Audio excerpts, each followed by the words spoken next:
straight out to Jim Spellman standing by at baby Lisa's home. Jim, what can you tell me about cops converging on a lake that's less than 2 miles from the family home and cadaver dogs actually taking to the water by boat?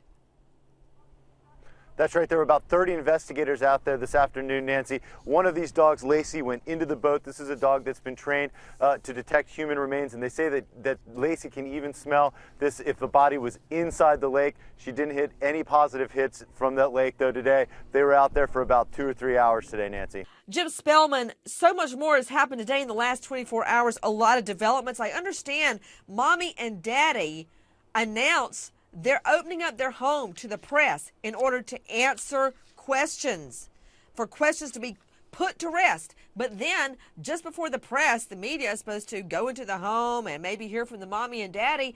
They cancel the whole thing. Mommy says she's exhausted and, quote, grieving. Grieving?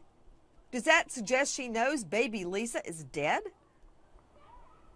Well, I don't know about that, Nancy, but all the media were out here ready to go. And I tell you, I've worked with a lot of PR people, a lot of lawyers, you know, on all sorts of stories, and I've never seen anything quite like this. The attorneys here just seem overwhelmed by the simplest tasks. They had this all worked out. The parents weren't even going to be here for it. It was just going to be the attorney leading what we call a pool camera, one camera that all the media share, to go into the home and then have a press conference later that afternoon back at their office. And they had to pull out at the last morning, sending out kind of a first confusing press release, and then they sent another one out clarifying that they were putting everything off to next week. It's hard to tell what they've been doing to get exhausted, Nancy, because they don't come out to speak to the media at all. It's like pulling teeth to get any information from the family's attorney, so it's very confusing.